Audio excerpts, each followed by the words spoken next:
Hello student, ये हमारा class 12 का फिजिक्स का क्लास है जिसमें आज हम देखने वाले हैं हमारा नया लेसन स्टार्ट होने वाला है।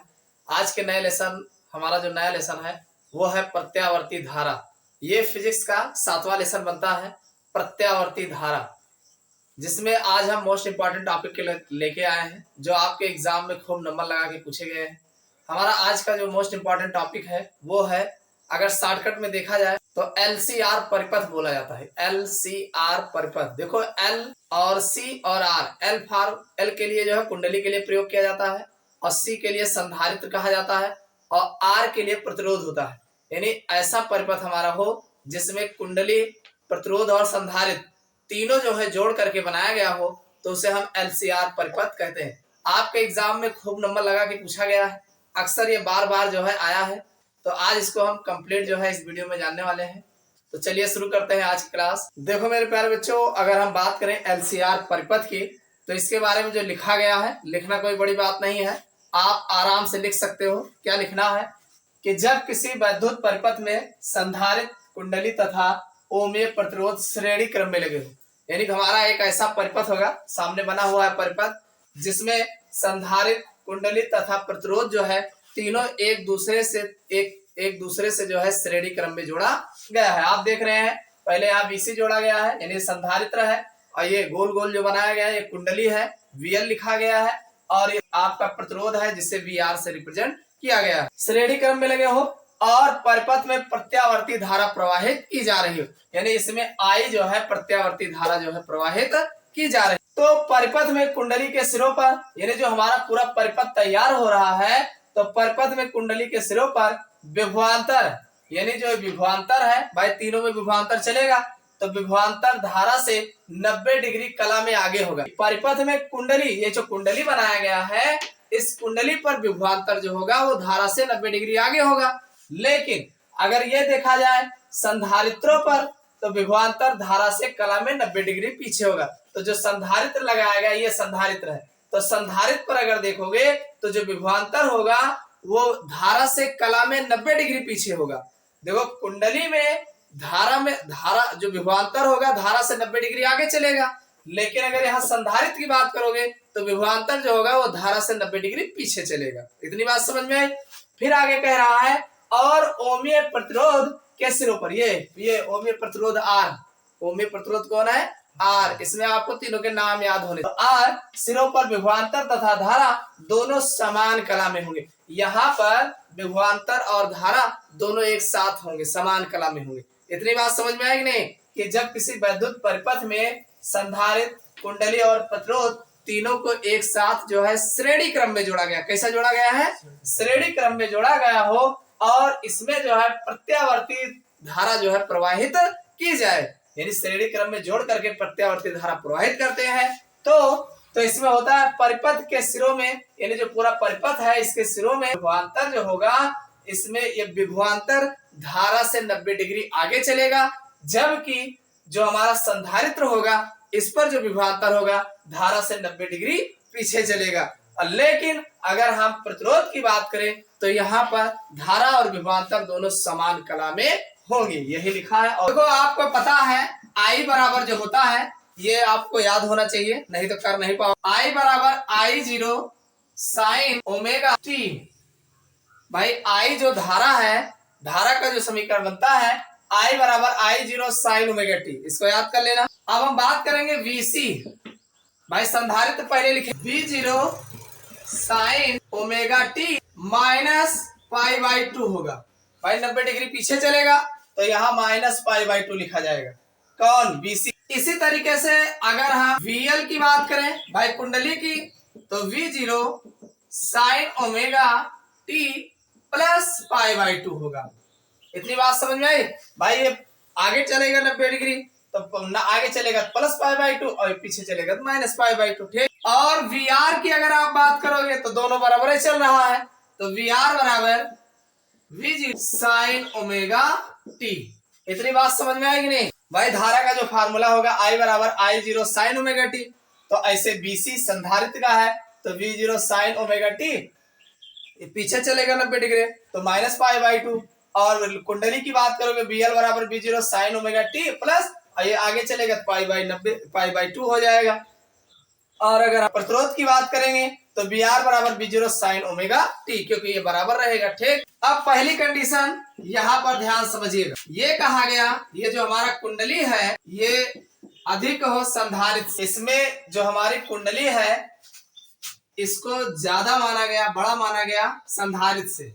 भाई एक्सल क्या है, एक्सल यही तो है, ये यल जहां लगाया जाए कुंडली है, और सी जहां लगाया जाए संधारित्र है, और आर जहां लगाया जाए वो प्रतिरोध। तो हमारा जो इन दोनों का फार्मूला होगा, इसका फार्मूला होगा बी जीरो स्क्वायर बराबर R square plus V L minus B C का होल स्क्वायर। इन सब में आई स्क्वायर से भाग दे दो, बी जीरो स्क्वायर बटे आई स्क्वायर बराबर वी आर स्क्वायर बटे I square plus V L minus V C का होल स्क्वायर आई स्क्वायर। सब में आई स्क्वायर से भाग दे दिया गया। इसका जो वैल्यू होगा जेड स्क्वायर हो जाएगा, और इसका वैल्यू होगा आर प्लस ये एक्सएल हो जाएगा माइनस ये एक्ससी हो जाएगा, इसका स्क्वायर हो जाएगा। और इसकी जो अगर इसको आप बाई जेड स्क्वायर है, जेड बराबर under root R square plus इसकी value pi F L minus, और इसकी जो वैल्यू होगी 1/2 पाई एफ सी, और यहां से यहां तक इसका हो जाएगा होल स्क्वायर। ये इसके परिपथ की प्रतिबाधा जो है निकल के आ जाएगी। देखो सबसे पहले जो है विभवांतर का जो समीकरण बनेगा, अब भाई धारा का अगर हम देखेंगे, भाई आई बराबर लिखा जाएगा आई जीरो साइन ओमेगा टी, ये लिखा जाएगा, ये धारा है, धारा को ऐसे लिखा जाएगा। अब संधारित्र पर जो विभवांतर होगा वीसी बराबर भाई सी लगा है, संधारित्र है, बराबर B zero sine omega T और माइनस पाई/2 होगा। भाई जो ऊपर लिखे हैं कि कला में भाई इतना पीछे चलेगा, तो जब पीछे होगा तो पाई/2 होगा। फिर आगे कहा गया ये कुंडली, तो ये 90 डिग्री आगे चलेगा, तो बी एल बराबर B zero sine omega T plus पाई/2 लिखा गया। और प्रतिरोध है, प्रतिरोध पर यह कहा गया कि प्रतिरोध पर जो है दोनों समांतर होंगे, यानी एक ही दिशा में होंगे, तो बी आर बराबर हो जाएगा B zero sine omega T. इतना समझ में आया। अब इसकी 3 कंडीशंस हम लगाएंगे। पहली कंडीशन हम एक्सेल यानी जो हमारा एल है, यानी ये कुंडली है, इसको हम अधिक मानेंगे, और एक्ससी ये संधारित्र को हम कम मानेंगे। तब इसको मानेंगे तो यहाँ एक्सेल जो है ये देखो बी जीरो बराबर बी जीरो स्क्वायर बराबर वी आर स्क्वायर और plus B L minus B C square, B L minus B C square, यानी यहाँ पर ये कुंडली और माइनस बी सी। भाई हम बात ये सी और एल की हो रही ना, एल और सी की बात हो रही है, तो हमने किसको ज्यादा माना है, एल को माना है ज्यादा, तो यहाँ पर बी एल लिखे हैं पहले, और माइनस एक्ससी यानी बीसी हो जाएगा, यानी यहाँ वी के फॉर्म में लिखा गया तीनों। समझ में आ गया नहीं? तो वी पहले जीरो लिखेंगे, जैसे यहाँ पे लिखा गया ये इसी के हिसाब से है, तो ये वी जीरो स्क्वायर, फिर बी आर स्क्वायर, आर प्रतिरोध हो जाएगा, और ये कुंडली हो जाएगी, सी संधारित्र, लिखा तीन हो जाएगा। तो इसका देखो इसका भी स्क्वायर है, इसका भी विभवांतर, इसका भी स्क्वायर, इसका भी स्क्वायर, और इनका भी स्क्वायर हो गया। समझ में आ गया नहीं?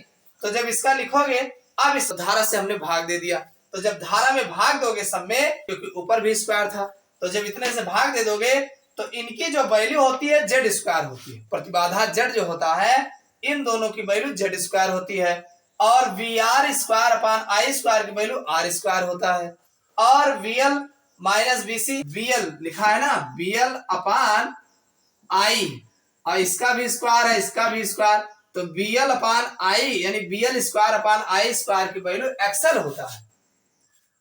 हुआ कि नहीं? अरे एक बार इसके नीचे रखोगे, एक बार इसके नीचे रखोगे, होगा नहीं? तो ये इतना आ जाएगा।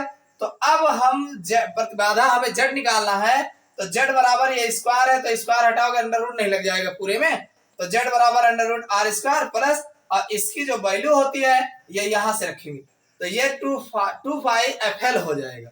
भाई यल है ना, तो 2 पाई एफ एल होगा, और माइनस तो इसको बटे में रखा गया 1/2 पाई एफ सी, और यहाँ पर स्क्वायर था, स्क्वायर लगा दिए। समझ में आया? ये इसका निकल के आया। अभी दूसरी कंडीशन देख लो। सेकंड कंडीशन ये है एक्सी ग्रेटर देन एक्सएल। अब की बार एक्सी अधिक मानेंगे, एक्सएल को कम मानेंगे। ठीक, फार्मूला जैसे यहाँ लिखा गया सेम, वी जीरो स्क्वायर बराबर V R square plus minus V L B C और वी एल का देखो BC माइनस BL, अरे XC लिखा है तो BC लिखोगे और XL लिखा है तो BL लिखोगे और होल स्क्वायर हो जाएगा। ठीक, अब वही काम फिर करोगे, आई स्क्वायर से भाग दे देंगे, V0 square upon I square बराबर V R square upon I square और प्लस BC माइनस BL का whole square upon I square. समझ में आया कि नहीं? फिर वैसे लाएंगे, इसकी वैल्यू जेड स्क्वायर हो, इसमें कोई दिक्कत, इसका आर स्क्वायर हो जाएगा और इसकी वैल्यू भाई BC अपान आई स्क्वायर की वैल्यू क्या लिखे हो, यही तो XC हो जाएगा, XC हो जाएगा और ये XL हो जाएगा और होल स्क्वायर है ही है इसका। समझ में आया कि नहीं? अब ध्यान सुनिए, अब ये इसका हम जेड स्क्वायर की जगह जेड लिखेंगे, अंडर रूट हो जाएगा, ये आर स्क्वायर और प्लस XC की वैल्यू क्या लिखे हो, यहाँ पर जो लिखे हो वही लिखा जाएगा, तो ये 1/2 पाई FC हो जाएगा। और ध्यान सुनिए, ये ब्रैकेट में रहेगा माइनस और इसकी वैल्यू 2 पाई FL हो जाएगा, क्यों, और इसका स्क्वायर हो जाएगा। यही आपका जेड प्रतिबाधा जो है निकल के आ जाए। समझ में आया कि नहीं? दूसरी कंडीशन आया। अभी तीसरी कंडीशन देखो तीसरी कंडीशन जो दी गई है, यदि XL और XC यानी जो हमारा XL है और XC बराबर हो, दोनों मान लीजिए बराबर है, तो परिपथ की परिणामी वोल्टता ओमीय प्रतिरोध के सिरों पर उत्पन्न वोल्टता की दिशा में तथा इसके परिणाम के बराबर होगा, तो यहाँ बराबर हो जाएगा।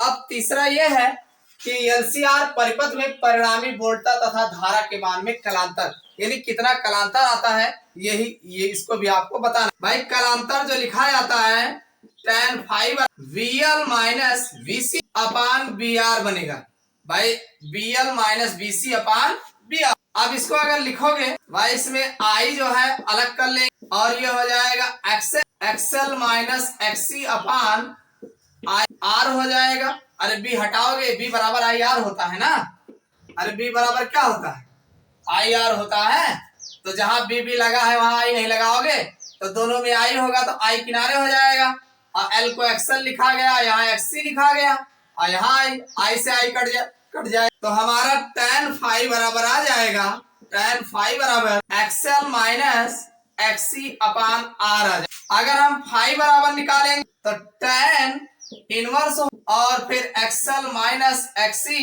अपान R, यही हमारा कलांतर जो है निकल के आ जाएगा। समझ में आया?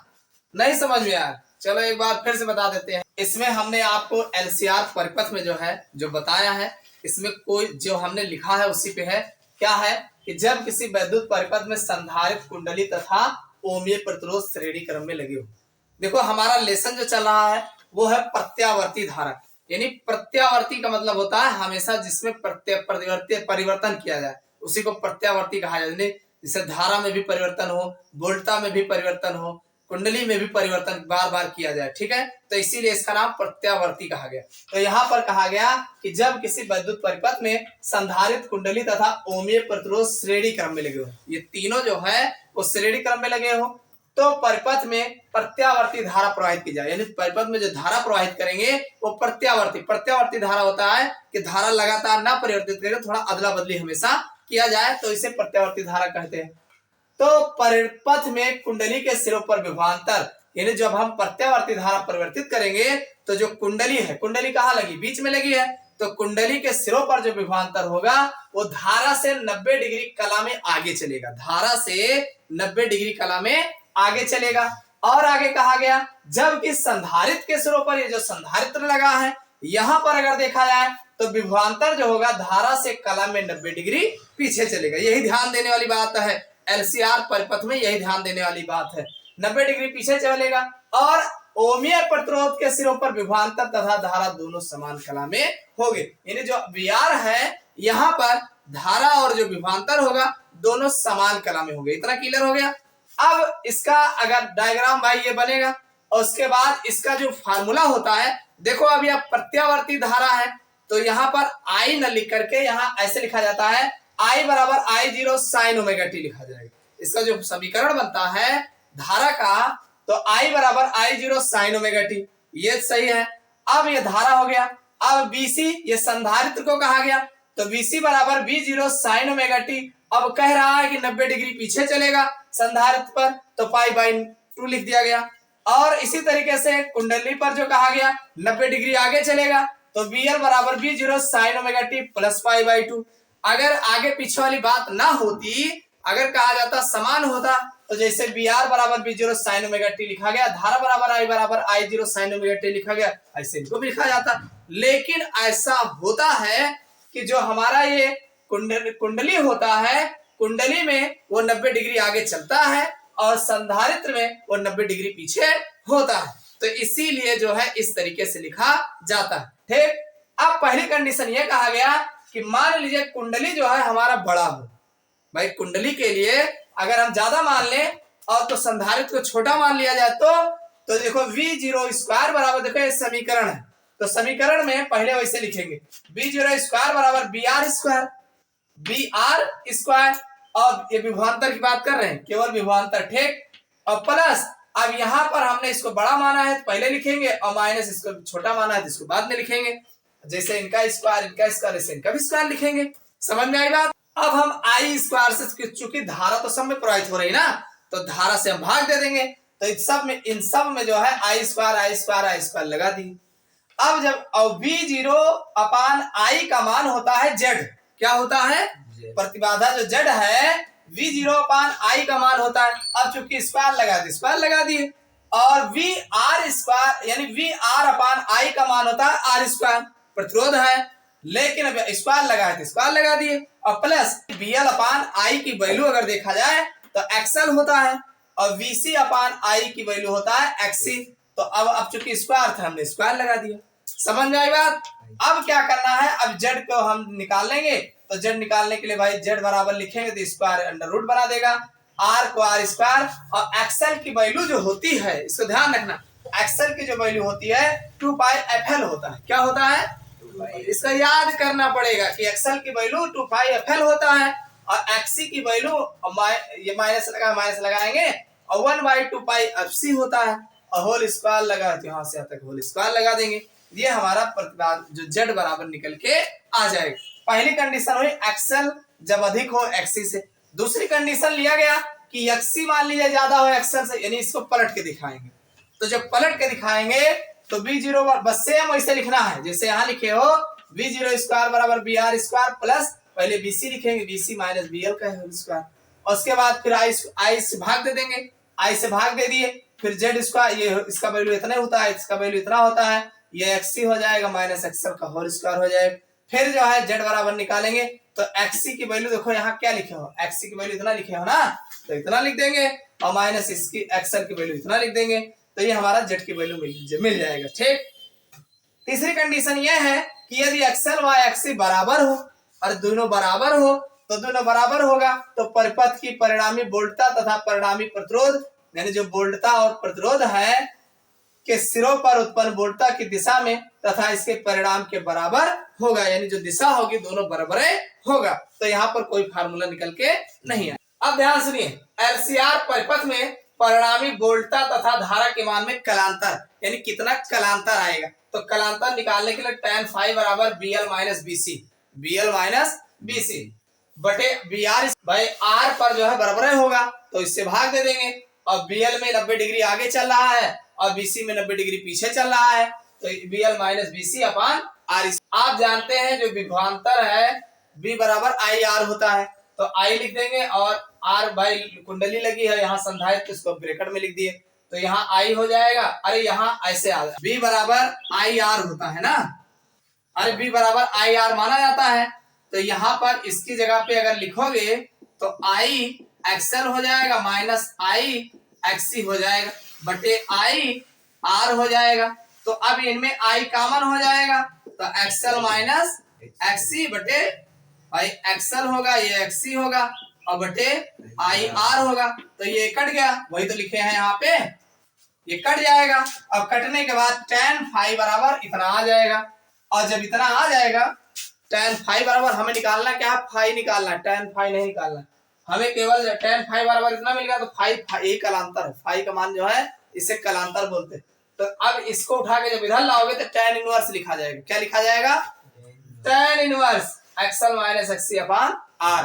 यही जो है एलसीआर परिपथ की पूरी कहानी है। समझ में आया कि नहीं? मोस्ट इंपॉर्टेंट है, आपके एग्जाम में खूब पूछा गया है। अगर समझ में आया तो वीडियो को लाइक अवश्य कर देना। फिर अगले क्लास में मिलते हैं।